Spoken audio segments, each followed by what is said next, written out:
கண்களை மூடி ஜெபிக்கலாம். இந்த நாளில் கூட வேதத்திலிருந்து சில பகுதிகளை நம்ம படிக்கும்படியாக, ஆராய்ச்சி செய்யும்படியாக இந்த நாளில் நம்ம கூடி வந்திருக்கிறோம். இந்த வேளையில் கூட கர்த்தர் நம்மோடு இடைபடும்படியாக, நம்முடைய இருதயங்களை கர்த்தர் தயார்படுத்தும்படியாக, வேதத்தின் சத்தியங்களை கற்றுக்கொள்வதற்கு நம் செவிகள் திறந்திருக்கத்தக்கதாக நம்ம ஜெபிக்கலாமா? பரிசுத்தமுள்ள தெய்வமே, இந்த அருமையான வேளையில் ஆண்டவரே, கர்த்தர் இங்கே ஏற்படுத்தி கொடுத்த ஆண்டவரே, இந்த வேதப்பாட கொடுத்திருக்கிற ஸ்தோத்திரம். கர்த்தமே ஆண்டவரே, கர்த்தர் ஆண்டவரே, வார்த்தை ஆண்டவரே, எங்கள் ஆண்டவரே, நீங்கள் சொல்லிக் கொடுக்கிறது ஆண்டவரே, கர்த்தாவே நீர் ஆண்டவரே, எங்களுடைய ஆண்டவரே, பரமாசானாக இருக்கிற கர்த்தர் ஆண்டவரே, நீரே ஆண்டவரே, எங்களுக்கு ஆண்டவரை தெளிவுபடுத்தி ஆண்டவரே, எங்களுக்கு இருதயங்களை ஆண்டவர் கிரகித்துக் கொள்ளும்படியாக ஆண்டவரே, புரிய வைக்கும்படியாக ஆண்டவரே, கர்த்தராகவே உங்கள் சமூகத்தில் ஜெபிக்கிறோம் ஆண்டவரே.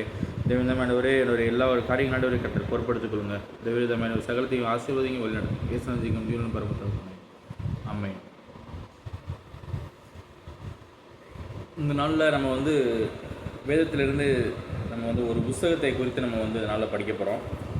நம்ம எல்லாருக்கும் தெரிந்த விஷயந்தான். நம்ம அப்போஸ்தலனாகிய யூதா எழுதின புஸ்தகம் வெளிப்படுத்தின விசேஷத்துக்கு முந்தின புஸ்தகமாக இருக்குது. அந்த புஸ்தகத்தை குறித்து இந்த நாள் நம்ம படிக்க போகிறோம். யூதா யார் அப்படிங்கிறத பார்த்தோம்னா, இயேசு கிறிஸ்துவுடைய பாதி சகோதரர். நம்ம லூக்கா சுவிசேஷத்தில் வாசிக்கிறோம். அங்கே உள்ள கப்பர்நகமில் உள்ள மக்கள்லாம் கலகம் பண்ணும்போது இப்படி சொல்கிறாங்க, இவருடைய சகோதரராகிய யூதா, யாக்கோபு சகோதரிகள்லாம் நம்மகிட்ட இருக்காங்களே அப்படின்னு சொல்கிறாங்க. அந்த இடத்துல பார்க்குறோம் இயேசுடைய சகோதரராகிய யூதான்னு பார்க்குறோம். அப்புறம் இங்கே யூதா எழுதின சுவிசேஷத்தோட ஸ்டார்டிங்கில் முதல் வசனத்திலேயே அவர் சொல்கிறாரு, இயேசு கிறிஸ்துவனுடைய ஊழியக்காரனும் யாக்கோபுடைய சகோதரனுமாக இருக்கிற யூதான்னு சொல்கிறாங்க. யாக்கோபு தான் அந்த நாளில் நம்ம அப்போஸ்தலர்கள் மத்தியில் தலைமை பொறுப்பில் இருந்தாருன்னு நம்ம பார்க்குறோம். இயேசு கிறிஸ்துடைய அப்போஸ்தலர்கள் அநேகர் இந்த மாதிரி சிறை சேதம் பண்ணப்பட்டோம், இன்னும் கொலை செய்யப்பட்ட பிற்பாடு இந்த யாக்கோபு தலைமை பொறுப்பு இருக்காது. அவர்கள் இருக்கும்போதே பேதுரு, யாக்கோபு அப்படி தான் நம்ம படிக்கிறோம். நம்ம வேதத்தில் எழுதும்போது யாக்கோபு பேதுரு இடத்துல கடந்து போனாங்க அப்படிலாம் படிக்கிறோம். யாக்கோபுடைய சகோதரனாகிய யூதான்னு சொல்லி தன்னை அறிமுகப்படுத்திக்கிறார். இந்த புஸ்தகத்தில் பார்த்திங்கன்னா வேறு எந்த ஒரு பர்சனல் ரெஃபரன்ஸ் எங்கேயுமே இருக்காது. எந்த ஒரு மனிதர்களை குறித்தோ அல்லது எந்த ஒரு ஊரை குறித்தோ வேறு எந்த ரெஃபரன்ஸுமே இதில் இருக்காது. இந்த புக்கு ஒரு மற்ற எந்த புக்குமே அந்த மாதிரி இருக்காது. யாராவது ஒருத்தரை பற்றி இவங்களுக்கு எழுதுனதுன்னு இருக்கும், இல்லை தனிப்பட்ட முறையில் யாராவது ஒரு பேர் போட்டு இந்த குடும்பத்தாருக்கு எழுதுனது, இல்லை இந்த ஊரில் இருக்க மக்களுக்கு எழுதுனது. இந்த புக்கில் அப்படி எங்கேயுமே கிடையாது. ஜென்ரலாக ஒரே ஒரு டம், பிதாவாகிய தேவனாலே பரிசுத்தமாக்கப்பட்டவர்கள், இயேசு கிறிஸ்துவினாலே காக்கப்பட்டவர்கள், அழைக்கப்பட்டவர்கள். இந்த 3 பேர், அதாவது பிதாவாகிய தேவனாலே பரிசுத்தமாக்கப்பட்டவர்கள், இயேசு கிறிஸ்துவினாலே காக்கப்பட்டவர்கள், அழைக்கப்பட்டவர்கள், இவங்களுக்கு எழுதுகிறோன்னு சொல்லி ஜென்ரலாக ஒரு ரெஃபரன்ஸ் கொடுத்தாங்க. அதனால் இந்த புக்கு யாருக்கு எழுதுனதுங்கிறத நம்மளால் புரிஞ்சிக்க முடியல. ஆனால் இந்த வேத வல்லுநர்கள் என்ன கருதுறாங்க, இது கிபி 65 எழுதப்பட்டிருக்கலாம். அதாவது கிபி 65க்கு முந்தைய காலங்களில், அதுக்கு 65க்கு முன்னாடி உள்ள அந்த டேட்டா டைமில் எழுதியிருக்கலாம் அப்படின்னு சொல்லிட்டு வேத வல்லுநர்கள் கருதுகிறாங்க. யூதாவை குறித்து பார்க்கும்போது அவருடைய ஊழியம் துருக்கி தேசத்தில் இருந்திருக்கு, சிரியாவில் இருந்திருக்குது. கடைசியாக அவர் இதுக்கு கர்த்தருக்காக ரத்த சாட்சியாக மரித்தது கூட சிரியா தேசத்தோட ஒரு பகுதியில் தான் மரித்திருக்கிறார். நம்ம இது இப்போ தான் யூதாவை குறித்து பார்க்குறோம். அவர் அந்த பகுதியில் ஊழியம் செஞ்சனால அந்த பகுதியில் உள்ள மக்களுக்கு எழுதப்பட்டிருக்கலாம் அப்படின்னு நம்ம ஒரு யூகிக்கலாமே தவிர, அதுக்கு நேரடியான எந்த ஒரு ரெஃபரன்ஸும் இந்த வேதத்தில் காணப்படவில்லை. முதலாவதாக யூதா புஸ்தகம் ஃபுல்லாகவே ஒரே விஷயத்தை குறித்து காணப்படுது. இது ஒரு எச்சரிக்கையின் புஸ்தகம். கடைசி நாட்களில் எப்படியான காரியங்கள் கடந்து வரும், அதிலிருந்து நம்ம எப்படி நம்ம காத்துக்கொள்ளணும் அப்படிங்கிறத குறித்து ஒரு எச்சரிக்கையான புஸ்தகம். குறிப்பாக இந்த நாட்களில் பெருகி வருகிற ஹைப்பர் கிரேஸ், அதாவது அபரிதமான கிருபை, எல்லாத்தையும் பார்க்குறதுக்கு உன் கிருபை, ஆண்டவருடைய கிருபை போதுமானது, நீ எப்படி வாழ்ந்தாலும் உன்னையை பாதுகாக்கிறதுக்கு கர்த்தருடைய கிருபை போதுமானது அப்படிங்கிற ஒரு பொய்யான உபதேசம் இந்த நாட்களில் அதிகமாக பரவி கொண்டிருக்கிறது. இந்த நாட்களுக்கு ஏதுவான சத்தியங்களும் இந்த இதில் எழுதப்பட்டிருக்குது. எப்படின்னு நம்ம முதலாவது வாசிக்கலாம். நம்ம 4வது வசனத்தில் இருக்குது, ஏனெனில் நமது தேவனுடைய கிருபையை காம விகாரத்துக்கு ஏதுவாக புரட்டி ஒன்றான ஆண்டவராகிய தேவனையும் நம்முடைய கர்த்தராக இயேசு கிறிஸ்துவையும் மறுதலிக்கிற பக்தியற்றவர்களாகிய சிலர் பக்க வழியாக நுழைந்திருக்கிறார்கள். அவர்கள் இந்த ஆக்கினைக்குள்ளாவார்கள் என்று பூர்வத்தில் எழுதியிருக்கிறது. அதாவது இந்த தவறான ஒரு டாக்டரினை பற்றி சொல்லியிருக்காங்க. எப்படின்னா, பக்க வழியாய் நுழைந்தவர்கள், ஸ்ட்ரெயிட் ரூட்டில் இல்லாமல் சைடு ரூட் வழியாக நுழைந்த ஒரு தவறான ஒரு டாக்டரின், தவறான ஒரு உபதேசம். எப்படிப்பட்ட உபதேசம்னா, தேவனுடைய கிருபையை காம விகாரத்திற்கு எதுவாக புரட்டி, நீ என்ன தப்பு செஞ்சாலும் பரவாயில்ல, என்ன பாவம் செஞ்சாலும் பரவாயில்ல, ஆண்டவருடைய கிருபை உன்னை மன்னிக்கிறதற்கு அது போதுமானது அப்படிங்கிற மாதிரி ஒரு பொய்யான உபதேசம் இப்போ வரல.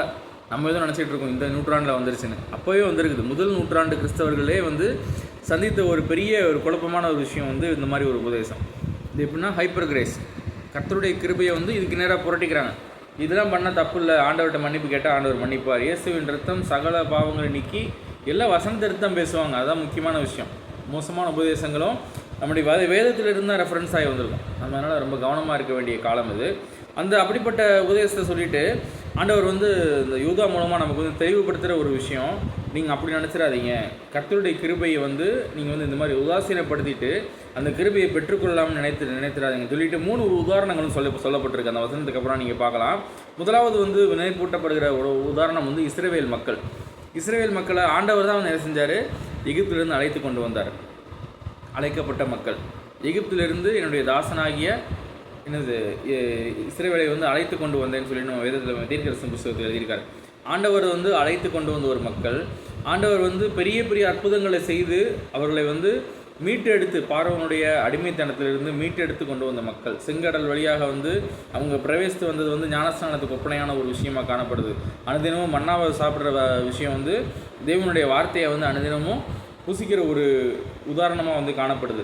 அதே மாதிரி மேக சமம் அக்னி சமம் வழிநடத்துகிறது பரிசுத்தவான்களுடைய வழிநடத்தலை நமக்கு அது உதாரணமாக நம்ம காண்பிக்கப்படுகிறது. இப்படி எல்லாவற்றையும் அனுபவித்த மக்களே என்ன செஞ்சாங்கன்னா, விசுவாசியாதவர்களை அவர் அழித்தார் என்று சொல்லப்பட்டிருக்கு. அதுதான் நம்ம 5ஆம் வசனத்தில் படிக்கிறோம். முதலாவது சொல்லப்பட்ட உதாரணம், கிருபையிலிருந்து வழிவு போவதற்கு எல்லா வாய்ப்பும் உண்டு. இதுதான் நம்முடைய அப்போஸ்தல சபை கோட்பாடில் முக்கியமான விஷயமா வச்சுருக்கோம். மற்ற சபையோட கோட்பாடு மாதிரி இல்லாமல் கிருபையிலிருந்து வழுவி போவதற்கு வாய்ப்பு இருக்குது. ஒரு கிறிஸ்தவன் ரசிக்கப்பட்டான், பரிசுத்தாவை பெற்றான், சபை கூட கடந்து வரானா அப்படியே பரலோகத்துக்கு போயிடுவான்னு அர்த்தம் கிடையாது. எப்படியும் விழுந்து போகிறதுக்கான வாய்ப்பு இருக்குது அப்படிங்கிறது தான் இந்த கோட்பாடு சொல்லுது. அதே விஷயத்தான் இங்கேயும் சொல்லப்பட்டிருக்குது. நம்ம தேவனுடைய கிருபையை காம விகாரத்துக்கு ஏதோ புரட்டி இந்த மாதிரி பண்ணுறவங்க பக்க வழியாக நுழைஞ்சிட்டாங்கன்னு சொல்லிட்டு, அதுக்கு அடுத்தப்பில் கிருபையிலிருந்து வழுவி போன மூணு சாராரை குறித்து சொல்லப்பட்டிருக்குது. அங்கே பாருங்கள், ஆண்டவர் சொல்கிறாரு. முதலாவது இஸ்ரவேலை பற்றி சொல்லிவிட்டு 5ஆம் வசனத்தை வாசிக்கிறேன். நீங்கள் முன்னமே அறிந்திருந்தாலும் நான் உங்களுக்கு நினைப்பூட்ட விரும்புகிறது என்னவென்றால், கர்த்தர் தமது ஜனத்தை எகிப்து தேசத்திலிருந்து வரப்பண்ணி ரட்சித்து பின்பு விசுவாசியாதவர்களை அழித்தார். அப்போ அழைத்துட்டாரு, நம்மளை கூட்டு வந்துட்டாருங்கிறனால நீங்கள் எப்படி வேணால் வாழலாம், உங்களை அவர் கூப்பிட்டு போய் இங்கே சேர்க்கணும் அப்படின்னு சொல்கிற மாதிரி இது ட்ராவல் ஏஜென்சி கிடையாது. கண்டிப்பாக நான் புக் பண்ணிட்டேன் போயே ஆகணும்னு சொல்கிற மாதிரி விஷயம் கிடையாது. நீங்கள் எப்படி நடந்துக்கிறீங்களோ அதை பொறுத்து தான் உங்களோட டெஸ்டினேஷன் அமையும். உங்களுடைய டெஸ்டினேஷன் சொல்கிறது உங்களுடைய போய் சேர வேண்டிய இடம் அதை பொறுத்து தான் மாறும். அதுதான் ஆண்டவர் சொல்கிறாரு, எகிப்திலிருந்து வரப்பண்ண கர்த்தர் அவரை ரட்சித்தார், பின்பு விசுவாசியாதவர்களை அழித்தார். முதலாவது உதாரணம் கிருபையிலிருந்து வழி போவதற்கு எல்லா சாத்தியமும் இருக்குது. ஏன்னா கர்த்தர் தன்னுடைய ஜனத்தை, இப்போ சொல்லப்பட்டிருக்கு, வேறு யாரும் தன்னுடைய ஜனத்தை அழைத்து ரட்சித்து எகிப்திலிருந்து அழைத்து பின்பு விசுவாசியாதவர்களை அழித்தார். இப்போ அவங்களே விழுந்து போக முடியும், அவங்களே அந்த சுதந்திரத்துக்கு புறமானவர்களாக மாற முடியும்னா நீங்களும் மாறுறதுக்கு எல்லா சாத்தியமும் இருக்குது. அதனால கவனமாக வாழுங்க அப்படின்னு சொல்கிறார். இரண்டாவது இன்னொரு விஷயம் சொல்கிறாரு பாருங்கள், இது இன்னும் கொஞ்சம் மேன்மையான விஷயம். 6வது வசனத்தில் பாருங்கள், தங்களுடைய ஆதி மேன்மையை காத்து கொள்ளாமல் தங்களுக்குரிய வாசஸ்தலத்தை விட்ட தூதர்களையும் மகாநாளின் நியாய தீர்ப்புக்கென்று நித்திய சங்கிலியாலை கட்டி அந்தகாரத்தில் அடைத்து வைத்திருக்கிறார். இது ஏதோ இஸ்ரவேல் ஜனங்களுக்காக மட்டுமல்ல, ஆனால் இந்த என்னது தூதர்கள், கீழ்ப்படியாத தூதர்களை பற்றி பார்க்குறோம். அவங்களுக்கு மேன்மையான ஒரு இடம் கொடுக்கப்பட்டிருந்தது. அது சொல்லப்பட்டிருக்குது. நம்ம அவர் கர்த்தரால் நியமிக்கப்பட்ட ஒரு தலைவராக இருக்கிற அளவுக்கு பிசாசுக்கு அவ்வளோ பெரிய ஒரு விஷயம், அவ்வளோ பெரிய ஒரு ஸ்தானம் கொடுக்கப்பட்டிருந்தது. மற்றவர்கள்லாம் பார்க்க மற்ற தூதர்கள்லாம் பார்க்க அவங்களோட ரேங்கில் கொஞ்சம் மேன்மையானவர் மட்டுமல்ல, வல்லமையிலும் கொஞ்சம் மேன்மையானவர். அப்படி தான் சிருஷ்டிக்கப்பட்டிருந்தார். ஆனால் அவங்க என்ன செஞ்சாங்க, தங்களுக்குரிய வாசஸ்தலத்தை விட்டாங்க. கர்த்தர் தங்களுக்குன்னு என்ன வச்சுருக்காரோ அதை விட்டுட்டு வேறு இடத்த அவங்க இச்சித்தபடினால அவங்களுக்கு தான் என்ன ஆயிடுச்சு, ஆதி மேன்மைன்னு சொல்லும்போது முன்னாடி துவக்கத்தில் இருந்த அந்த மேன்மையான விஷயத்தை இழந்து போன தூதர்கள். அந்த தூதர்கள் மேலே ஆண்டவர் கிருபையாக இல்லையே, நான் தான் உன்னை ஏற்படுத்தினேன், நான் தான் உனக்கு பெரிய பொறுப்பு கொடுத்துருக்கிறேன், நான் தான் உனக்கு எல்லாத்தையும் கொடுத்துருக்கிறேன், அதனால் நீ வந்து எப்படி வேணால் வாழலாம் கிடையாது. நீ வந்து தவறு செஞ்சையா உனக்கு அதுக்குரிய அந்த சரியான அதுக்குரிய ஒரு ரீபேமெண்ட் கண்டிப்பாக உனக்கு இருக்கும். அதோடைய வந்து இப்போ என்னது பிரதிபலன் வந்து கண்டிப்பாக உனக்கு இருக்கும் அப்படிங்கிறத ஆண்டவர் காண்பிக்க முடியாத தான் என்ன செஞ்சார், அந்த தூதர்கள் எல்லாத்தையும் வந்து நமக்கு கொடுத்த மாதிரி ஆண்டவர் மன்னிப்பு கூட கொடுக்கல. அவங்க நேராக என்ன செஞ்சார், மகா நாளின் நியாய தீர்ப்புக்கென்று நித்திய சங்கிலிகளாலை கட்டி அந்த காலத்தில் அடைத்து வைத்திருக்கிறார். கிருபையிலிருந்து வழி போவதற்கு கொடுக்கப்பட்ட இரண்டாவது சான்று தூதர்கள். நாளைக்கு தூதர்கள் வந்து சொல்ல முடியாது, அவன் என்ன வேணால் பண்ணுவான், நீங்கள் வந்து அவனை மன்னிச்சு எப்படியாவது பரவலுக்கு கொண்டு போயிடும், அப்படிலாம் அப்படி எப்படியும் வருகையிலே அந்த விஷயமே கிடையாது. பாட்டை பாடாதீங்க. ஓகே, அடுத்தது மூன்றாவது விஷயம் சொல்லப்பட்டிருக்கு பாருங்கள். அப்படியே சோதம் குமோரா பட்டணத்தார்களுக்கும் அவைகளை சூழ்ந்த பட்டணத்தார்களுக்கும் 7வது வசனத்தை வாசிக்கிறேன். அவைகளைப் போல் விசாரம் பண்ணி அந்நிய மாம்சத்தை தொடர்ந்து நித்திய அக்கினியின் ஆக்கினியை அடைந்து திருஷ்டாந்தமாக வைக்கப்பட்டிருக்கிறார்கள். இவங்க வந்து வைக்கப்பட்டிருக்காங்க, நமக்கு வந்து என்னது அடையாளமாக வைக்கப்பட்டிருக்காங்க. சோதம் குமரா கர்த்தருடைய கோபம் வந்து ஆவதனால என்ன நடக்கும் அப்படிங்கிறது ஒரு நல்ல ஒரு உதாரணமாக நமக்கு வைக்கப்பட்டிருக்காங்க, திருஷ்டாந்தமாக வைக்கப்பட்டிருக்காங்க. சோதம் குமரா பட்டணத்தார் டெமான்ஸ்ட்ரேட்டிவ் எஃபெக்ட்னு சொல்லுவாங்க. ஒருத்தர் அடிக்கும்போது மற்ற பிள்ளைகளாம் என்ன செய்யும், முதல் பிள்ளை அடி வாங்கும்போது மற்ற பிள்ளைகளாம் சொன்ன பேச்சு கேட்டு அமைதியாக நடக்கும். இதே தான் நடக்கும், எங்கள் பேங்க்லேயும் நடக்கும்.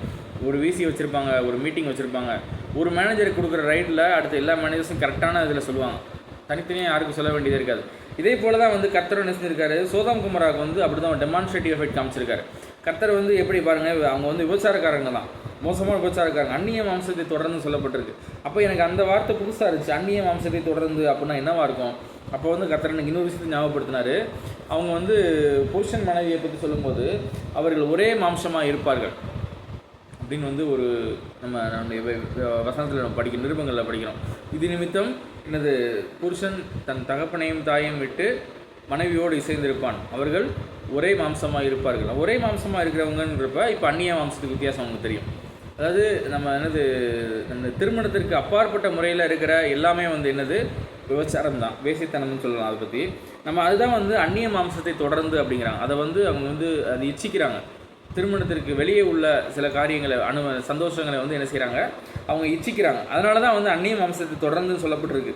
அப்படிப்பட்ட மக்களுக்கு தான் கர்த்தர் என்ன செஞ்சிருக்காரு, நித்திய ஆக்கினியை வந்து அவங்க வந்து என்ன செஞ்சாங்க, நித்திய ஆக்கினியை அடைந்தது மட்டுமல்ல, இந்த பூமியிலேயே வந்து அவங்க வந்து ஆக்கினியை அடைந்து நம்ம திருஷ்டாந்தமாக நமக்கு அடையாளமாக வைக்கப்பட்டிருக்காங்க.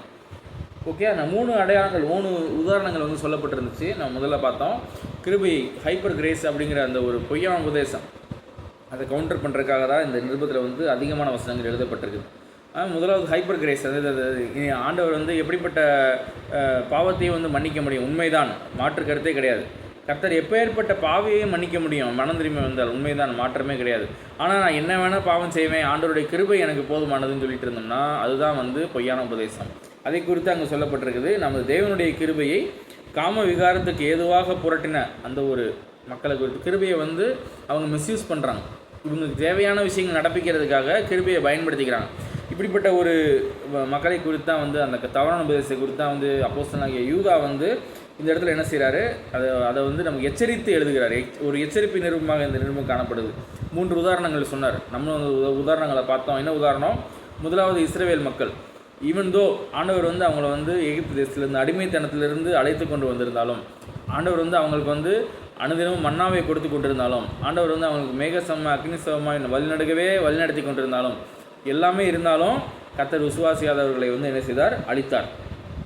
அதனால் அவங்களே வந்து கர்த்தர் அழிக்கும்போது நீங்கள் வந்து நான் வந்து ஆண்டவர் எனக்கு இதை செஞ்சார், அதை செஞ்சார், என் கூட பேசுகிறாரு, என் கூட வந்து அற்புதம் செய்கிறாரு, நான் அப்படி வந்திருக்கேன், இப்படி வந்திருக்கேன், எந்த இதுவுமே பேச முடியாது. கர்த்தருடைய கிருபையை விட்டு வழியே போவதற்கான வாய்ப்பு எல்லோருக்கும் சமமே.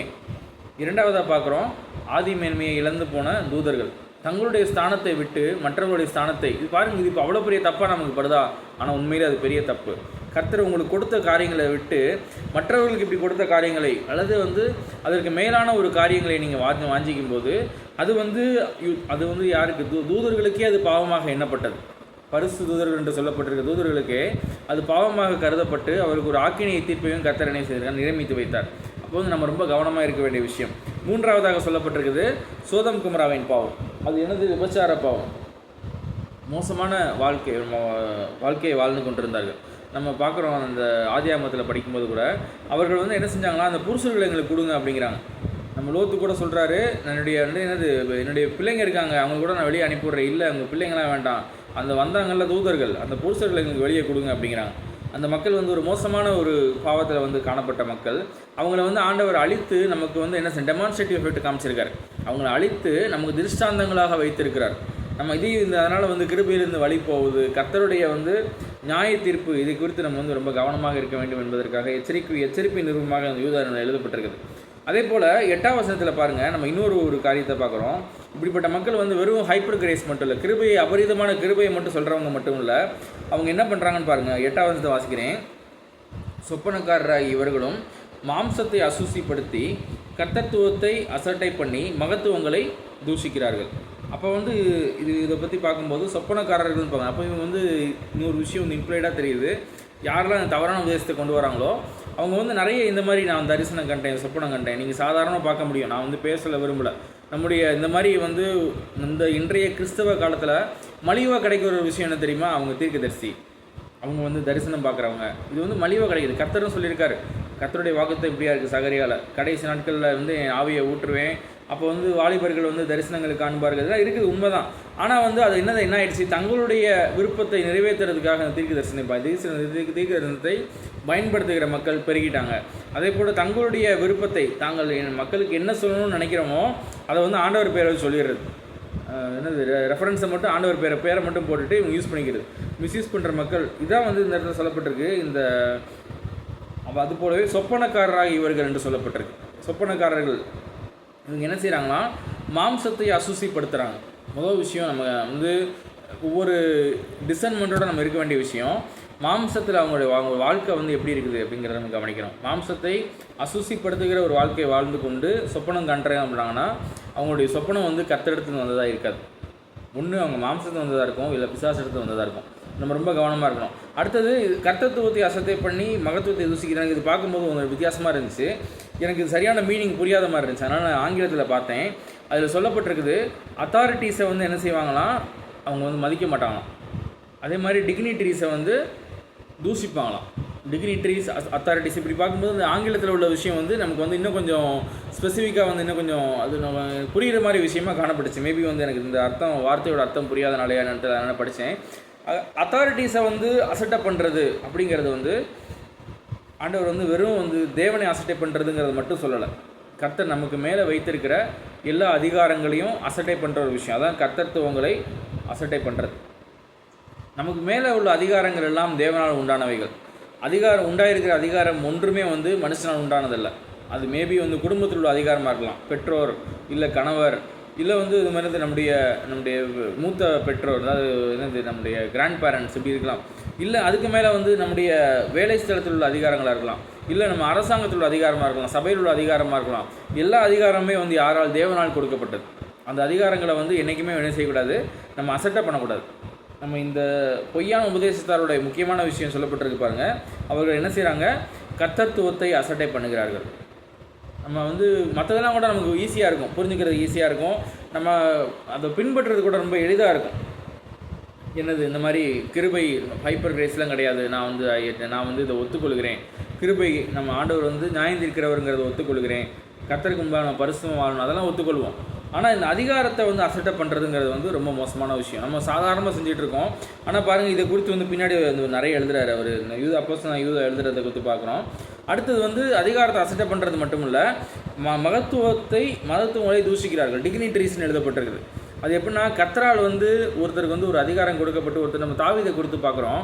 அவர் வந்து என்னென்னா, சவுல் வந்து என்னதான் இருந்தாலும் தேவனால் அபிஷேகம் பண்ணப்பட்ட ஒரு கர்த்தரால் வந்து அவர் தேர்ந்தெடுக்கப்பட்ட ஒரு டிக்னிட்டரி. அவர் அப்படி ஒரு மரியாதைக்குரிய ஒரு நபர். அதுதான் வந்து நம்ம சொல்லப்பட்டிருக்கு. மகத்துவம்னு இங்கே தமிழில் இருக்குது. இங்கிலீஷில் நீங்கள் யாராவது பைபிள் இருந்தால் படித்து பாருங்கள். இல்லை அத்தாரிட்டிஸுங்கிற வார்த்தையும் டிக்னிட்டரிஸுங்கிற வார்த்தையும் இருக்குது. அப்போ அந்த டிக்னிட்டரிஸை வந்து தூஷிக்கிறதுக்கு தாவீது ஒரு காலம் யாரையும் அவனும் பண்ணலை, அவனோடு இருந்த யாரையும் அனுமதிக்கலை. அதே மாதிரி வந்து அது யாரையுமே வேறு அந்நிய ஜாதியான் வந்து பண்ணுறதை கூட தாவீதை வந்து அனுமதிக்கலை. தாவீதிட்டு நம்ம கற்றுக்குறோம். ஏன்னா அருமையான வாய்ப்பு கிடைக்குது சவுலை கொன்று போடும்படியாக. அப்படி கூட சொல்கிறாரு, கர்த்தரால் அபிஷேகம் பண்ணப்பட்ட மனுஷனை அவனுக்கு எதிராக வந்து என்ன செய்ய முடியாது, என் கையை நீட்ட முடியாது. அதே மாதிரி அவனுடைய சால்வையை மட்டும் தான் வெட்டுறார், சால்வையோட ஓரத்தை தான் வெட்டுறார். இத்தனைக்கும் சவுல் வந்து தாவீதை கொலை பண்ணும்படியாக பின்னாடி விரட்டிட்டு வந்த ஒரு நபர். அப்படிப்பட்ட நபருடைய சால்வையின் ஓரத்தை வெட்டுறதுக்கே அவருடைய மனது வந்து என்னது அடித்து கொள்ளுகிறது. கர்த்தரால் அபிஷேகம் பண்ணப்பட்ட ஒரு ராஜாவுடைய சால்வையை வெட்டுறதுக்கு என் கையை நீட்டிட்டேனே அப்படிங்கிறத அவர் மனது வந்து அடித்து கொள்கிறது. இப்படி தான் வந்து தேவனுடைய மனிதனுடைய வாழ்க்கை, தேவனுடைய மனிதனுடைய இருதயத்துக்கேற்ற தேவனுடைய மனிதனுடைய வாழ்க்கை அப்படி காணப்பட்டுச்சு. நம்ம இப்போ வந்து என்ன செய்கிறோம், நம்முடைய அத்தாரிட்டிஸை வந்து யோசித்து பாருங்களேன். நமக்கு மேலே வைக்கப்பட்டிருக்க அத்தாரிட்டிஸ் அவங்க நல்லவங்கன்னு சொல்லலை, எல்லாருமே கரெக்டானவங்கன்னு சொல்லலாம். அதை கொடுத்து அவங்க கணக்கு கொடுப்பாங்க. அதிகாரம் யாருக்கெல்லாம் கொடுக்கப்பட்டிருக்குதோ அந்த அதிகாரத்தை குறித்து கணக்கும் வந்து என்ன செய்யணும், அவங்க ஒரு நாள் கண்டிப்பாக கொடுக்கணும். அதில் மாற்று கருத்தே கிடையாது. அதிகாரம் இருக்குங்கிறதுக்காக என்ன வேணால் பண்ணுறீங்களா, அதை கொடுத்து ஒரு நாள் கணக்கு கொடுக்கணும். நமக்கு கொடுத்து அதிகாரத்தை கொடுத்து நம்ம ஒரு நாள் கணக்கு கொடுக்கணும். ரொம்ப கவனமாக இருக்கணும். அதே நேரத்தில் நமக்கு மேலே வைக்கப்பட்டிருக்க அதிகாரங்களை நம்ம என்றைக்குமே அசட்டை பண்ணக்கூடாது, அதை அங்கீகரிக்க வேண்டும். கர்த்தரால் கொடுக்கப்பட்ட அதிகாரம் இல்லை, இவன் உலகத்தானா இருக்கானே, இவ்வளோ மோசமான ஆளாக இருக்கானே, துன்மார்க்கனாக நடந்துக்கிறானே, இவ்வளவு தூரம் வந்து பட்சபாதம் பண்ணுறானே, அதெல்லாம் இருந்துட்டு போகுது. கர்த்தரால் கொடுக்கப்பட்ட அதிகாரம், அந்த அதிகாரத்துக்குரிய கணத்தை, அந்த அதிகாரத்துக்குரிய அங்கீகாரத்தை நாம் கொடுக்க நாம் கடமைப்பட்டவர்களாக இருக்கிறோம். சரியா? அதே போல் அடுத்த விஷயம் பாருங்கள், மகத்துவங்களை தூஷிக்கிறார்கள். அதிகாரத்தை அங்கீகரிக்கிறது ஒரு பக்கம், இங்கே சொல்லப்பட்டிருக்கிறது டிக்னிட்டரிஸை வந்து என்ன செய்கிறாங்களா, தூஷணமான வார்த்தை, அவங்க திட்டுற மாதிரி வார்த்தையை வந்து யூஸ் பண்ணுறது. சாதாரணமாக பார்க்குறோம், இந்த இடத்துல ட்ரோல் பண்ணுறதுங்கிற ஒரு இது இப்போ ட்ரெண்ட் ஆகிட்டு இருக்குது. யார் வேணால் ஈஸியாக வந்து ஒரு கூகுள் அக்கௌண்ட் இருந்தால் போதும், யூடியூப் சேனல் ஆரம்பிச்சிக்கலாம், யாரை வேணால் தூஷிக்கலாம். முதலமைச்சராக இருக்கலாம், பிரதம மந்திரியாக இருக்கலாம், இல்லை ஒரு பெரிய தலைவராக இருக்கலாம், இல்லை பெற்றவங்களாக இருக்கலாம், இல்லை ஒரு நம்ம எல்லாத்துக்கும் வந்து அட்வைஸ் பண்ணுற அளவுக்கு இருக்கக்கூடிய ஒரு ஃபிலாசபராக இருக்கலாம், ஒரு போதகராக இருக்கலாம். யாரை வேணால் ட்ரோல் பண்ணுறது, தூசிக்கிறதுங்கிறது சாதாரணமாக பெருகி போச்சு. அது வந்து பெருமையாக நினச்சிக்கிறாங்க. நேரில் போய் திட்டுறதுக்கு முடியாதவங்க, நேரில் போய் வாயை திறந்து பேசுகிறதுக்கு தைரியம் இல்லாதவங்க, இல்லை நேரில் போய் பேசுகிறதுக்கு வாய்ப்பு கிடைக்காதவங்க இந்த மாதிரி ஒரு சேனலில் வந்து யூஸ் பண்ணிவிட்டு, ஒன்றுத்துக்காக ஓசியில் கிடைக்கிற ஒரு யூடியூப் சேனலை யூஸ் பண்ணிவிட்டு அவங்க என்ன செய்கிறாங்க, அசால்ட்டாக பேசுகிற விஷயங்கள் நம்ம பார்க்க முடியுது. சமீபத்தில் பார்த்தேன், ஒரு போதகர், அவர் வந்து நல்லவரோ கெட்டவர், அது குறித்து நான் கமெண்ட் பண்ண விரும்பல. அவர் வந்து சமீப காலத்தில் அவருக்கு ஒரு பிரச்சனை, அவருடைய சபை வந்து மூடப்பட்டிருக்கிறது. ஆளாளுக்கு வந்துட்டாங்க. அவர் வந்து அவங்க சைடு சபையிலிருந்து அதை குறித்து ஒரு அறிவிப்பு வர்றதுக்கு முன்னாடி அநேக ஜனங்கள், சம்மந்தமில்லாத மக்கள், அவர் மேலே யாரெல்லாம் வந்து காழ்ப்புணர்ச்சியோடு காணப்பட்டார்களோ, யாரெல்லாம் வந்து அவர் மீது வந்து ஒரு பொறாமையோடு, இல்லைனா வந்து வேறு ஏதோ ஒரு வேறுபட்ட கருத்தோடு காணப்பட்டாங்க, எல்லாருமே வந்து என்ன செய்கிறாங்க, கருத்து தெரிவிக்கிறாங்க. இவர் அப்படி ஆயிடுச்சு, இவர் இப்படி ஆயிடுச்சு, அன்னைக்கே சொன்னேன், நான் ஆளாளுக்கு கருத்து தெரிவிக்கிறாங்க. யார் வந்து இவங்களுக்கு அந்த உரிமையை கொடுத்தது? நாளைக்கு அவர் ஊழியக்காரர், உண்மையான ஊழியக்காரராக இருந்து அவர் ஒப்பு கொடுத்து ஆண்டவர்கிட்ட ஜெபம் பண்ணி ஒரு 5 நிமிஷம் சரியாயிட்டு போயிடுவார். ஆண்டவர் கேட்பார், ஏன் ஊழியக்காரன் நீ என்ன பண்ண, நீ யார் என் ஊழியக்காரனை பற்றி பேசுறதுக்குன்னு கேட்பார். கண்டிப்பாக கேட்பார். கணக்கு கொடுக்குறதுக்கு நம்ம வந்து கடனாளிகளாக இருக்கிறோம். அதனால் யாரையுமே வந்து என்னது டிக்னிட்டரிஸை வந்து தூஷணமான வார்த்தையை சொல்கிறது ரொம்ப ரொம்ப கவனமாக இருங்க. யாரை குறித்தும் வந்து தூஷணமான வார்த்தை பேசவே வேண்டாம். நம்ம அழகாக வந்து சொல்லப்பட்டிருக்குது. நம்ம 9ஆம் வசனத்தை பாருங்களேன், அழகாக பிரதான தூதனாகிய மிகாவேல் யார்? கர்த்தருடைய தூதன், பரிசுத்த தூதன். அவர் வந்து யார்? நம்ம தேவனுடைய பரிசுத்தமான தூதன், விழுந்து போன தூதன் கிடையாது, தேவனிடத்தில் இருக்கிற தூதன். பிரதான தூதனாகிய மிகாவேல் மோசையின் சரீரத்தை குறித்து பிசாசுடனே தர்க்கித்து பேசின போது அவன் வந்து ஆர்கியூ பண்ணுறான். அவன் வந்து அதுக்காக அமைதியாலாம் இல்லை, ஆர்கியூ பண்ணுறான். ஆர்கியூ பண்ணாலும் தர்க்கித்து பேசின போது அவனை தூஷணமாய் குற்றப்படுத்த துணியாமல். பாருங்கள், இந்த பிசாசை குறித்து குற்றப்படுத்துறதுக்கு 1000 விஷயம் இருக்குது. நம்மளே பாருங்கள், ஆகுனா எதுக்கு எடுத்தாலும் எல்லாத்தையும் அந்த பிசாசு தான். நீங்களே தப்பாக செஞ்சால் கூட அந்த பிசாசு சோதனை கொடுத்துருச்சு, என்னமோ அப்படி தான் பேசிக்கிட்டு இருக்கோம். ஆனால் பாருங்கள், இந்த பிசாசை குறித்து குற்றப்படுத்துறதுக்கு 1000 விஷயம் இருந்தாலும் இவர் வந்து தூஷணமாய் குற்றப்படுத்த துணியாமல். மிகாவேல் வந்து பரிசுத்தமான தூதன், தேவனிடத்தில், தேவனுடைய சன்னிதானத்தில் அனுதினமும் தரிசிக்கிற ஒரு தூதன், அனுதினமும் வந்து கர்த்தருடைய செய்தியை எடுத்துக்கிட்டு கர்த்தருக்காக யுத்தங்களை நடப்பிக்கிற ஒரு தூதன். காபிரியல் தான் வந்து செய்தி கொண்டு வர தூதன். இவர் வந்து யார்? கர்த்தருக்காக யுத்தங்களை நடப்பிக்கிற ஒரு தூதன். இப்படிப்பட்ட ஒரு தூதன் பிசாசை பார்த்து தூஷணமாய் குற்றப்படுத்த துணியாமல். அதான் வந்து டிக்னிட்டரிஸை வந்து தூஷிக்காமல் இருக்கிறது, அது மகத்துவங்களை தூசியாமல் இருக்கிறது. ஏன்னா தேவனால் வந்து ஒரு டிக்னிட்டரி கொடுக்கப்பட்டிருக்குது, அவருக்கு வந்து இந்த ஒரு மகத்துவம், அப்படி ஒரு ஸ்தானம் தேவனால் கொடுக்கப்பட்டிருக்குது. அப்படிப்பட்ட மக்களை தூஷிக்கிறதுக்கு துணியாமல். இதுதான் வந்து பரிசுத்தமான தூதன். மிகாவேலுக்கே அந்த நிலைமை. ஆனால் நம்ம மக்கள் என்ன செய்கிறோம், எல்லாத்துக்கும் பிசாசை போட்டு கண்டமணி திட்டுறது. இப்படிப்பட்ட ஒரு மாறுபாடான பிசாசை இவனே திட்டுறது. அப்புறமா என்னது, கண்டமணிக்கு நம்ம சொல்ல விரும்பல. சரியா? நம்ம அதுக்கு நம்ம சொல்லிக் கொடுக்கணும். சரியா? பிசாசை கூட குற்றப்படுத்துறதுக்கு துணிய மாட்டுறாங்க. அதே மாதிரி என்ன சொல்கிறாரு, ஒரே வார்த்தை சொல்கிறாரு, கர்த்தர் உன்னை கடிந்து கொள்வாராக. கர்த்தர் உன்னை அவர் பார்த்துக்குவார், ஏன்னா நீதி உள்ள நியாயாதிபதி. அவர் உன்னையை பார்த்து அவர் கடிந்து கொள்வாராக. நான் உன்னை கடிந்து கொள்ளலப்பா, கர்த்தர் உன்னை கடிந்து கொள்வாராக. இப்போ நம்ம தான் யோசிப்போம், நம்ம வந்து கோவப்படுற யாருக்கு ரொம்ப கோவப்படுறாங்களோ அவங்க தான் வந்து என்னது பெரிய ஆளுங்கிற மாதிரி இந்த அப்படி ஒரு எண்ணத்தில் நம்ம இருக்கிறோம். இங்கே பாருங்கள், இவர் வந்து கோவப்படவே இல்லை. எவ்வளோ வல்லமையான தூதன். மிகாவேலை பற்றி சொல்லப்பட்டிருக்கோம்.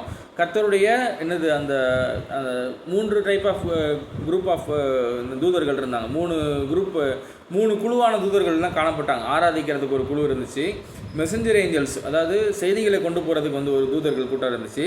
அதுபோல் வந்து யுத்தம் செய்கிறதுக்காக, காக்கிறதுக்காக, அதுக்காக கொடுக்கப்பட்ட தூதர்கள். நம்ம மிகாவேலை குறித்து பார்க்குறோம். அவர் வந்து யார்? பிசாசை வந்து மேற்கொள்ளக்கூடிய அளவுக்கு உள்ள தூதர். ஏன்னு பார்க்குறோம், தானியல் புஸ்தகத்தில் குறித்து பார்க்குறோம். காபிரியல் வந்து செய்தியை கொண்டு வராரு தானியலுக்கு. அதை வந்து பெர்சியாவின் அதிபதியாகிய பிசாசு ஒருத்தன் வந்து தடுக்கிறான். அப்போ மிகாவேல் வந்து தான் என்ன செய்கிறாரு, அவனை மேற்கொண்டு இவனுக்கு வந்து வழி விட்டு அனுப்புகிறான். அப்போ வந்து மிகாவேல் வந்து வல்லமையில் வந்து எல்லாவற்றிலும் பார்க்கும்போது இந்த பிசாசோட மேலாக படைக்கப்பட்ட ஒரு தூதனாக இருக்கிறார். அப்படிப்பட்ட தூதனாக இருந்தாலும் அவர் என்ன செய்யலை, பிசாசை பார்த்து தர்க்கித்து பேசுகிறார். தர்க்கித்து பேசினாலும் அவர் வந்து தூஷணமாக ஒரு வார்த்தை குற்றப்படுத்தலை. நீ அவனே, நீ வந்து இப்படிப்பட்டவன், நீ அப்படிப்பட்டவன், நீ அடுத்த ஸ்தானத்துக்கு ஆசைப்பட்டவன், நீ பாரு எவ்வளோ தூரம் ஆண்டவருக்கு மேலேயே உன் சிங்காசத்தை போடுவேன்னு சொன்னவன், நீ எவ்வளோ மோசமான ஆள் தெரியுமா அப்படின்னு சொல்லிட்டு ஒரு நம்மளாக இருந்தால் என்ன செய்வோம், குத்தி காமிக்காமல் இருக்க முடியாது. இது லைட்டாக பேசும்போது நீ அன்னைக்கே அப்படி பண்ண ஆள் தானே, இது மேலே உள்ள விஷயத்தை மட்டும் விடுங்க, கீழே வாங்க, நம்ம பூமிக்குள்ளே வாங்க, எத்தனை பரிசுத்தவான்களை வேலை வச்சுருக்க, இவ்வளோ வஞ்சகமாக வேலை பார்த்துருக்கேன், ஏமாத்துக்காரன் பிசாசு இவ்வளோ மோசமான ஆளுங்க கண்டமணிக்கு பேசியிருக்கலாம், நம்ம பேசியிருப்போம் விட்டோம்னா. ஆனால் வந்து இந்த இடத்துல பாருங்கள், மிகாவேல் வந்து தூசணமாய் குற்றப்படுத்த துணியாமல், இவன் வந்து என்னதான் இருந்தாலும் கர்த்தரால் அவனுக்கு வந்து ஒரு அதிகாரம் கொடுக்கப்பட்டிருக்கு. கர்த்தர் அனுமதித்திருக்கிறார். நம்ம குற்றப்படுத்துறதுக்கு நமக்கு என்ன இருக்குது? அவன் பாட்டுக்கு பண்ணிட்டு போகிறான். குற்றப்படுத்தினா ஆக போதா? என்றைக்காவது ஒரு மோசமான ஒரு தப்பு பண்ணிட்டு இருக்கான்னு வச்சுக்கோங்களேன், அவன்கிட்ட போய் நீங்கள் போய் நேராக போய் திட்டுறீங்கன்னு வச்சுக்கோங்க. அன்பாக பேசுகிறது வேறு, குற்றத்தை உணர்த்துறது வேறு, குற்றப்படுத்தி தூசணமாக திட்டுறது வேறு, ரெண்டுக்கு வித்தியாசம் இருக்குது. பார்த்தீங்களா? ஒரு கோவமாக அவன் தப்பு பண்ணிருக்க ஆள்கிட்ட போயிட்டு நேராக போய், ஏன்டா இவ்வளோ மோசமான அசிங்கம் பிடிச்சவனாக இருக்க, இவ்வளோ தூரம் விபச்சாரம் பண்ணுறியடா, இவ்வளோ தூரம் வேஸ்ட் பண்ணி சொல்லி யாராலே சொன்னீங்கன்னா என்ன ஆகும்? அவன் பாவத்தை விட்டு வெளியே வருவானா? கண்டிப்பாக பாவத்தை விட்டு வெளியே வர மாட்டான். அந்த என்ன செய்வான், உங்கள் மேலே கோவப்பட்டு இன்னும் கொஞ்சம் தான் பாவம் செய்வான். அதே போல் தான் ஒரு மோசமான பாவத்தில் என்னது ஒரு கோவப்படுறதோ இல்லை ஒரு வேறு ஏதோ ஒரு திருட்டுத்தனமோ ஏதோ ஒன்று பண்ணிகிட்டு இருக்காங்க. நேராக வந்து குற்றத்தை போய் நேராக உணர்த்துறது வேறு. நேராக சொல்லி நீ அப்படிப்பட்டவன் தானடா அப்படி சொன்னீங்கன்னு வச்சுக்கோங்களேன். இல்லை நீ வந்து நீ முன்னாடி நீ யாருன்னு எனக்கு தெரியாதா, நீ இப்படிப்பட்ட வேலை செஞ்சவன் தானடா சொன்னீங்கன்னா அது வந்து அவன் குற்றத்தை விடுறதுக்கு வழிவகுக்காது. உங்கள் மேலே கோவப்பட்டு மேலும் வந்து குற்றம் செய்கிறதுக்கு தான், மேலும் வந்து பாவம் செய்கிறதுக்கு தான் வந்து வழிவகுக்கும். இந்த இடத்துல அழகாக சொல்லப்பட்டிருக்குது, தூதனே வந்து என்ன செய்யலை, தூசிக்கலை. அதுக்கு அதே மாதிரி இன்னொரு விஷயம் சொல்லப்பட்டிருக்கு பாருங்கள். நம்ம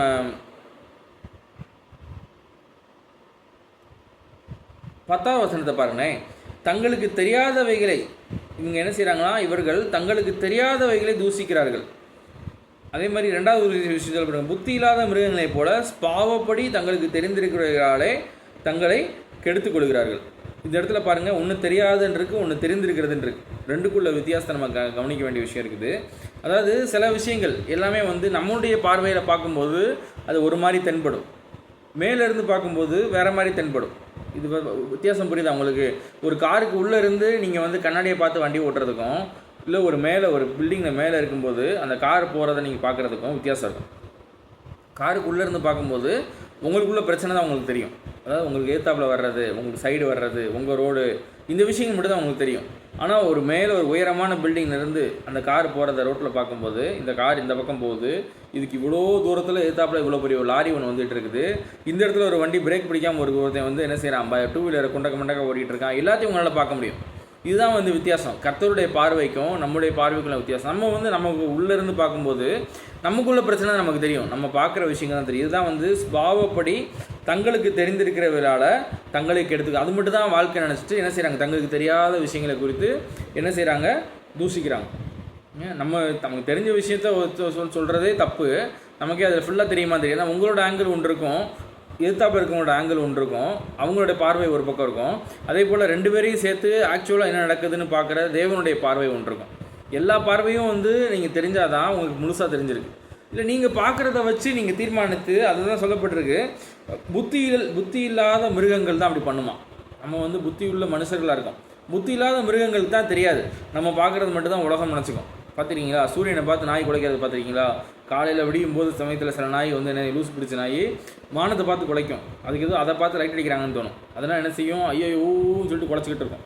இதே போல் தான் ஒரு வேகமாக ஒரு வண்டி போகுதுன்னு வச்சுக்கோங்களேன், அந்த நாய்க்கு வந்து அதோட புத்தி தான் தெரியும். அதோட புத்தி என்னது, இது பெரிய மிருகமாக இருக்கும்னு நினச்சிக்கும். ஸ்பீடாக வருது, அதுவும் என்னது லைட் கலர் வண்டி வருது, வேகமாக வருதுன்னா விரட்டி பார்க்கும், பின்னாடி குலைச்சி பார்க்கும். ஏன்னா தன்னோட எல்லையை வந்து பங்கிடுறதுக்கு பெரிய இன்னொரு மிருகம் வந்துருச்சோன்னு நினச்சி அதுக்கு பயம். அதனால தான் அந்த நாய் விரட்டுது. அப்போ இதுதான் வந்து எழுது புத்தி இல்லாத மிருகம்.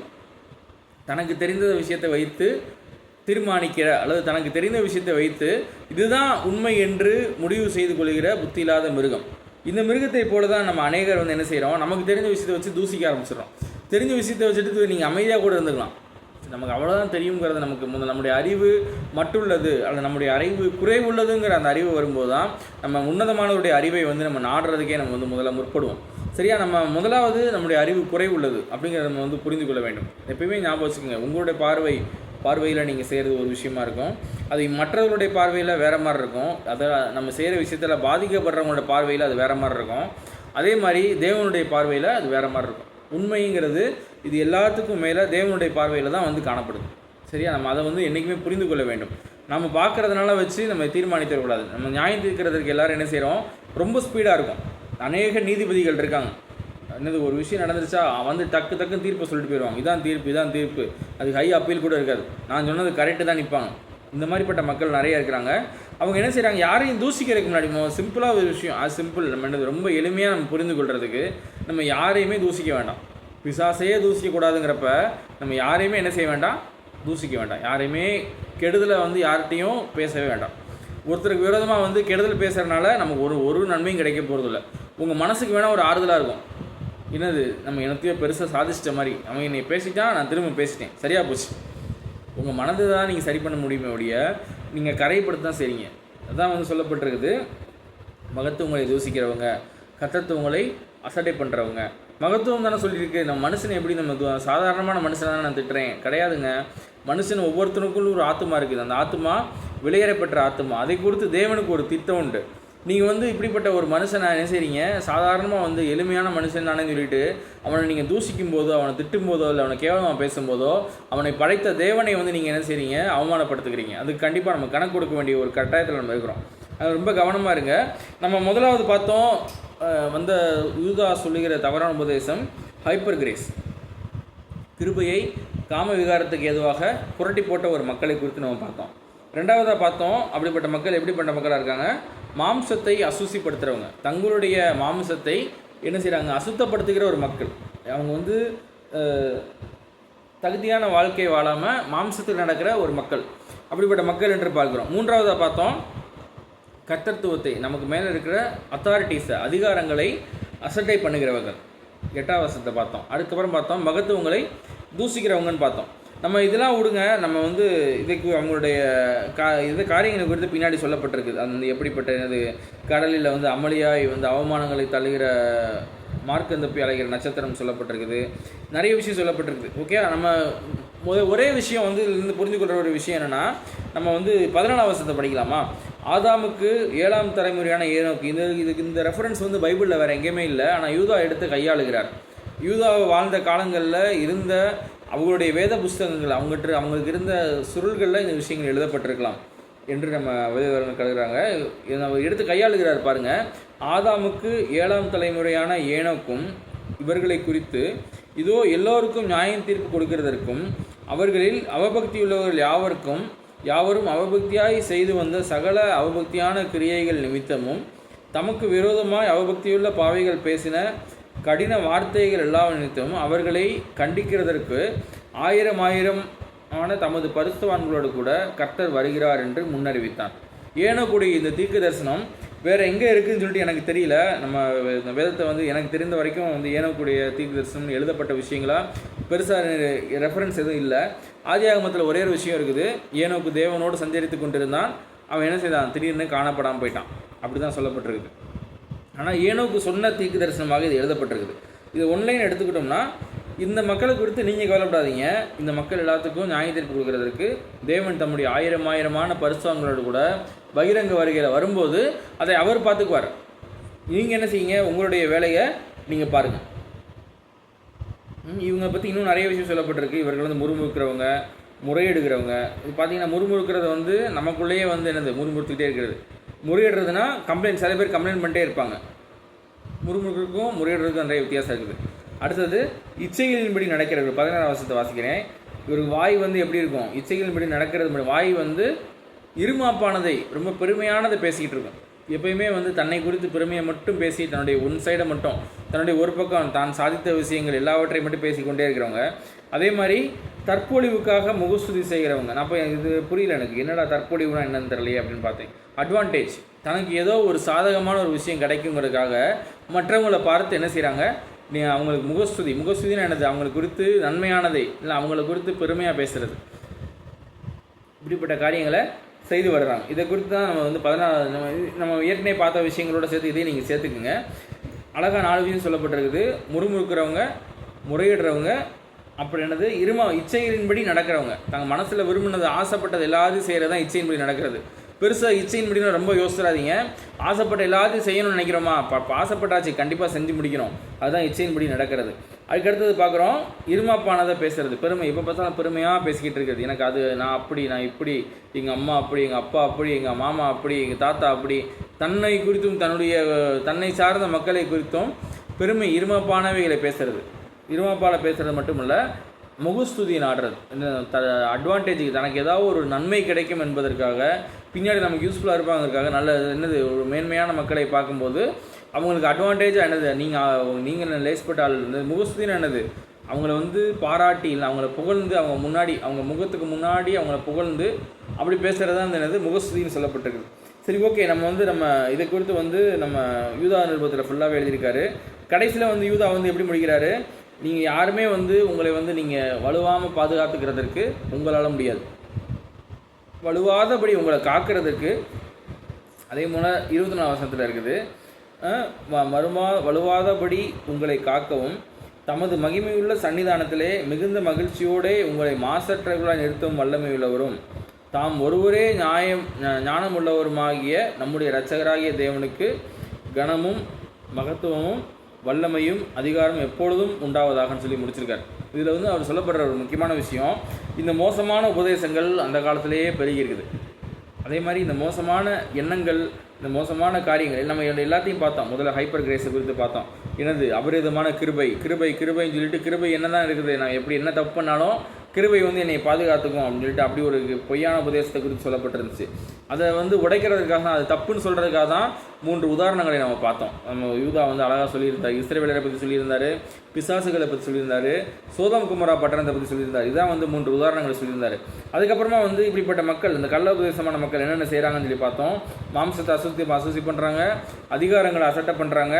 அப்புறமா என்னது, நம்ம நல்ல அதிகாரம் டிக்னிட்டரிஸ்ன்னு சொல்லப்படக்கூடிய கர்த்தரால் அதிகாரம் கொடுக்கப்பட்ட மக்களை, கர்த்தரால் கனம் கொடுக்கப்பட்ட மக்களை ஒவ்வொருத்தரையும் தூஷிக்கிறது எவ்வளோ தப்புன்னு நம்ம பார்த்தோம்.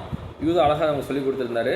கடைசியில் எப்படிப்பட்ட மக்களாக இருந்தாங்க, முறுமுறுக்கிறவங்க, முறையிடுறவங்க, இச்சையின்படி நடக்கிறவங்க, அப்புறம் என்னது இருமாப்பானவைகளை பேசுகிறவங்க, அப்புறம் அட்வான்டேஜ் ஏதாவது கிடைக்குங்கிறதுக்காக, நமக்கு ஏதாவது ஒரு நன்மை கிடைக்குங்கிறதுக்காக, இந்த இடத்துல எனக்கு இது கிடைக்கும் அது கிடைக்குங்கிறதுக்காக மற்றவங்களை வந்து என்ன செய்கிறாங்க, உயர்த்தி பேசுகிற, ஒரு அட்வான்டேஜாக பேசுகிற அப்படிப்பட்ட ஒரு விஷயம். அதை தற்பொழிவுக்காக என்ன செய்கிறாங்க, முகஸ்துதி செய்கிற ஒரு விஷயத்தை பற்றி பார்த்தோம். எல்லா விஷயத்துலையும் நீங்கள் தப்பிக்கணும் அப்படின்னா கர்த்தர் ஒருவர் தான் உங்களை காப்பாற்ற முடியும். வலுவாதபடி உங்களை காக்கிறதுக்கு வல்லவர் ஒருத்தர் தான். அதே மாதிரி அவருடைய மகிமையுள்ள சன்னிதானத்தில் உங்களை வந்து எப்படி மகிழ்ச்சியோடு மாசற்றவர்களாக நிறுத்தணும். நீங்கள் சந்தோஷமாக வந்து எந்த தப்புமே இல்லாமல் மாசற்றவர்களாக கொண்டு போய் அவங்க முன்னாடி நிப்பாட்டுறதுக்கும் அவர் ஒருவரே வல்லமை உள்ளவர். நீங்கள் வந்து உங்களுடைய பலத்தினாலேயோ, இல்லை என்னுடைய அம்மாவோட ஜெபம், அப்பாவோட ஜெபம், எங்கள் பாஸ்டர் ஜெபம் பண்ணுறனால எப்படியாவது கூட்டு போய் ஒன்றும் கிடையாது. யாருக்குமே வந்து அந்த அதிகாரமோ அந்த வல்லமையோ கிடையாது. அந்த வல்லமை பொருந்திய ஒரே நபர் கர்த்தர் ஒருவரே. அவர் தான் வந்து உங்களை என்ன செய்ய முடியும், இப்படி கொண்டு போய் நிப்பாட்ட முடியும். அவர் ஒருத்தர் தான் ஞானம் உள்ளவர். சரியா, நம்ம இப்போ கண்களை மூடலாமா? நம்ம வந்து நம்முடைய காரியங்களை யோசித்து பார்ப்போம். அதிக நேரத்தை வந்து அதிகமாக எடுத்துக்கொள்ள விரும்பவில்லை. நம்ம வந்து கடைசி நாட்களில் வாழ்ந்து கொண்டிருக்கிறோம். நம்ம வந்து இந்த ஹைப்பர் கிரேஸ்லாம் வந்து முதல் நூற்றாண்டிலே இருந்திருக்கு, இப்போ இன்னும் அதிகமாக இருக்குது. என்ன வேணால் பண்ணுங்கள், ஆண்டவருடைய கிருபை வந்து உங்களை பாதுகாக்கும். உண்மைதான், கர்த்தருடைய கிருபை போதுமானது தான். ஆனால் வந்து கிருபையை வீணடிக்கிறவங்களுக்கு அவருடைய கிருபை மீண்டுமாய் கிடைக்காது என்று பார்க்குறோம். கிருபையை வந்து உதாசீனப்படுத்துகிற ஒரு விஷயம் வந்து இந்த நாட்களில் அதிகமாக பெருகுது. அதே மாதிரி நம்ம இது தப்புனே தெரியாத ஒரு விஷயம், தூஷிக்கிற விஷயம். அசால்ட்டாக என்னது வாயில் பட்டதை சுயநீதி நிமித்தமாக, நம்முடைய மனதில் இருக்கிற நமக்கு தெரிந்த விஷயங்கள் நிமித்தமாக மற்றவங்க என்ன செய்கிறோம், ஈஸியாக வந்து என்ன செய்கிறோம், தூசித்து விடுகிறோம். ரொம்ப கவனமாக இருக்கணும். கர்த்தர் வருகிறார், அவர் வரும்போது எல்லாவற்றை குறித்தும் நம்ம கணக்கு கொடுக்கணும். நம்ம பார்த்தோம், அவ்வளோ வல்லமை பொருந்திய மிகாவேலே வந்து பிசாசை கூட தூஷணமான ஒரு வார்த்தையினால் அவர் வந்து சொல்கிறதுக்கு துணியலை. இப்படி தான் வந்து நம்மளும் இப்படி இருக்க முடியாத கர்த்தர் நம்மளை எதிர்பார்க்கார். முறுமுறுக்கக்கூடாது, முறையிடக்கூடாது. இது இப்போ தப்புலாம் வந்து இஸ்ரேல் மக்கள்கிட்ட இருந்துச்சு. ஏதாவது பிரச்சனையாக உடனே முறையேற்றுவாங்க. அவங்க தான் நம்ம பார்க்கும்போது ஆச்சரியமாக இருக்கும். கலரண்டே இருந்திருக்காங்க. எகிப்தில் கலர் இல்லைன்னா இங்கே கூப்பிட்டு வந்த இருந்து அங்கேயே செத்துருப்போம், இங்கே போய் சாக போகிறோம், வனாந்தர்கள் சாக போகிறோம். அவங்க சாகிறதுங்கிறது முடிவாயிருச்சு. எகிப்தில் செத்தா என்ன, வனாந்தர்கள் செத்தா என்ன, கடைசியில் ஆண்டவர் வனாந்தரில் இவங்க எல்லாத்தையும் சாகடிச்சிட்டாருன்னு நம்ம பார்க்குறோம். 2 பேர் மட்டும்தான் வந்து பிரவேசித்தாங்க. இதே போல் தான் நம்முடைய முறுமுறுக்கிற வாழ்க்கை, இல்லை முறையிடுகிற வாழ்க்கை. நம்ம திரும்ப கர்த்தர் எனக்கு தேவையானதை கொடுப்பார். கர்த்தருக்கு தெரியாமல் நான் இந்த சூழ்நிலை இல்லை, கர்த்தருக்கு தெரியாமல் எனக்கு இவங்க இதை செய்யலை, இல்லை கர்த்தருக்கு தெரியாமல் எனக்கு இது நடக்கலை அப்படிங்கிற எண்ணம் இருந்துச்சுன்னா நீங்கள் முறுமுறுக்க மாட்டீங்க. தேவனே எனக்கு இதை அனுமதிச்சிருக்கீங்க. கர்த்தர் சகலத்தையும் அதன் காலத்தில் நேர்த்தியாக செய்கிறவர் மட்டுமல்ல, சகலத்தையும் நன்மைக்கு ஏதுவாக நம்முடைய வாழ்க்கையில் செய்து முடிக்கிற கர்த்தராக இருக்கிறார். அதனால் நம்ம முறுமுறுப்பு இல்லாமல், முறையிடாமல், அதே மாதிரி பெருமை பேசுகிறதுங்கிறது நமக்கு தெரியாமலே நம்ம கூடயே வந்துடும். நம்ம வந்து பேசிகிட்டு இருக்க விஷயங்கள் எல்லாத்தையும் யோசித்து பார்த்தோம்னா, நைட்டு உட்காந்து நம்ம இன்றைக்கி யார்ட்டெலாம் எப்படிலாம் பேசணும் அப்படின்ட்டு ஒவ்வொரு நாள் நம்ம யோசித்து பார்க்கும்போது, நம்ம கொடுத்த பெருமை பேசாமல் இருந்திருப்போமானா ரொம்ப என்னது ரேர் தான். ஏதாவது ஒரு விஷயம் பெருமை பேசியிருப்போம், மற்றவங்களை பற்றி தூஷிச்சிருப்போம். கர்த்தர் வந்து இது எல்லாவற்றையும் குறித்து ஒரு நாள் கணக்கு கொடுக்கணும்னு ஆண்டவர் சொல்கிறார். நம்ம கவனமாக வாழ்வோம். கர்த்தர் வந்து நம்மை வலுவாமல் பாதுகாக்கிறவர் கர்த்தரே. நம்மளால் வந்து நம்மளை வந்து பாதுகாத்து நம்மளை பரலோகத்துக்கு கொண்டு போய் சேர்க்க கண்டிப்பாக முடியாது. ஆகையினால் நம்ம கர்த்தருடைய கருத்தில் அர்ப்பணித்து இதனால் நம்ம ஜெபிக்கலாம். பரிசுத்தமுள்ள தெய்வமே, இந்த அருமையான வேலையில் ஆண்டவரே, கர்த்தாவே நீர் ஆண்டவரே எங்களுக்கு சொல்லிக் கொடுத்த ஆண்டவர் சத்தியங்களுக்காக நன்றி செலுத்துகிறோம். ஆண்டவரே, நாங்கள் ஆண்டவரே இந்த கடைசி நாட்கள் ஆண்டவரை வாழ்ந்து கொண்டிருக்கிறோம் அப்பா. ஆண்டவரே இந்த மோசமான கள்ளோபதேசங்கள், அநேக கள்ளோபதேசங்கள் பெருகி வருகிற நாட்களில் கர்த்தாவே நீரே ஆண்டவரே உங்களுடைய ஜனத்தை பாதுகாக்கிறதுக்கு ஆண்டவரே உண்மையிலவராக இருக்கிறீங்க. ஆண்டவரே இந்த கிருபையை ஆண்டவரை நாங்கள் வீணெடுத்து விடாதபடி ஆண்டவரே கர்த்தாவே நீர் எங்கள் கொடுக்குற கிருபை ஒவ்வொன்றை கொடுத்து ஆண்டவரே எங்கள் கொடுக்குற வாய்ப்புகள், சந்தர்ப்பங்கள் எல்லாவற்றையும் கொடுத்து நாங்கள் ஒரு நாள் கணக்கு கொடுக்க வேணுமே ஆண்டவரே. அப்படிப்பட்ட ஆண்டவரே சிந்தனையோடு கூட, அப்படிப்பட்ட எண்ணத்தோடு கூட ஆண்டவரே நாங்கள் கவனமாய் வாழ ஆண்டவரே இந்த கிருபை ஆண்டவரை காமவிகாரத்துக்கு எதாக ஆண்டவரை புரட்டி போடுகிற மக்கள் மத்தியில் ஆண்டவரை சாட்சியான மக்களாய் வாழ கர்த்தமே ஆண்டவரே எங்கள் ஒவ்வொருத்தருக்கும் கிருபை தர வேண்டும் என்று ஜெபிக்கிறோம் ஆண்டவரே. அந்த தேவன் தான் ஆண்டவரே நாங்கள் தூஷிக்கிற ஆண்டவரே காரியங்களை எங்களுக்கு மன்னிங்க ஆண்டவரே. தெரியாமல் ஆண்டவரே நாங்கள் செய்திருந்தால் கர்த்தர் மன்னிக்க முடியாது ஜெபிக்கிறோம். இன்னுமா ஆண்டவரே நாங்கள் ஆண்டவரே எங்களுக்கு மேலே அது கொடுக்கப்பட்ட அதிகாரங்கள் ஆண்டவரே நாங்கள் கனப்படுத்தி ஆண்டவரே கர்த்தரால் கொடுக்கப்பட்டிருந்த அங்கீகரித்து ஏற்றுக்கொண்டு ஆண்டவரே நாங்கள் கீழ்ப்படிந்து நடக்க கர்த்தர் உதவி செய்யுங்க. கர்த்தாவே நீர் எங்களுக்கு கொடுத்த அதிகாரத்தை கொடுத்து ஆண்டவரே பூரா நாங்கள் கணக்கு கொடுக்க வேண்டும் அப்பா. ஆண்டவரே நீர் கொடுத்துருக்க அதிகாரங்கள் ஆண்டவரே நாங்கள் சரியான முறையில் பயன்படுத்த ஆண்டவரே தேவன் தான் நல்ல ஞானத்தை கர்த்தர் கொடுங்க ஆண்டவரே நாங்கள் ஆண்டவரே தூசிக்கிறவர்களா இல்லாமல் ஆண்டவரே, அதே போல் ஆண்டவரே முறுமுறுக்கிறவர்களா இல்லாமல் ஆண்டவரே, முறையீடுகளா இல்லாமல் ஆண்டவரே, பெருமையானவைகளை பேசாதபடி ஆண்டவரே, அதே போல் ஆண்டவரே அந்த இழிவான ஆதாயத்துக்காக ஆண்டவரே மோசடி செய்யாதபடி ஆண்டவரே கர்த்தர் எங்கள் ஒவ்வொருத்தருக்கும் ஆண்டவர் நல்ல இருதயத்தை கொடுங்க. எல்லாவற்றுக்கும் மேலே ஆண்டவரே எங்களை வலுவாதபடி பாதுகாக்கிற உங்களுடைய கருத்துக்குள்ளாக எங்களை அர்ப்பணிக்கிறோம் ஆண்டவரே. எப்பொழுதும் ஆண்டவரே உங்களுடைய வலுவாத இந்த கருத்துக்குள்ள ஆண்டவரே எங்களுடைய விலகாத அந்த கருத்துக்குள்ளானதே எங்களை காத்துக்குள்ள கர்த்தமை கிருபை செய்ய ஜெபிக்கிறோம் ஆண்டவரே. தேவன் தான் ஆண்டவரே எங்கள் ஒவ்வொரு நடுவே வசனத்தை கேட்ட ஒவ்வொருத்தரையும் கர்த்தர் ஆசீர்வதிங்க. ஒவ்வொருத்தருக்கும் ஆண்டவரே வேண்டிய மன்னாவை கொடுத்துருக்கிற கர்த்தர் ஆண்டவரே தொடர்ந்து ஆண்டவரை வழிநடத்தி ஆண்டவரே நடத்தும்படியாக ஜெபிக்கிறோம் ஆண்டவரே. உங்கள் கருத்தில் ஒப்பு கொடுக்கிறோம். நிறைய சகலத்தையும் பொறுப்படுத்திக் கொள்ளுங்க, வழிநடத்துங்க. ஏசான் ஜெயிக்கும் ஜீவன பரம தகப்பனே, ஆமென். என் ஆத்துமாவே கர்த்தரை ஸ்தோத்திரி, என் முழு உள்ளமே அவருடைய பரிசுத்த நாமத்தை ஸ்தோத்திரி. என் ஆத்துமாவே கர்த்தரை ஸ்தோத்திரி, அவர் செய்த சகல உபகாரங்களையும் மறவாதே. ஆமென். எல்லாருக்கும் ஸ்தோத்திரம்.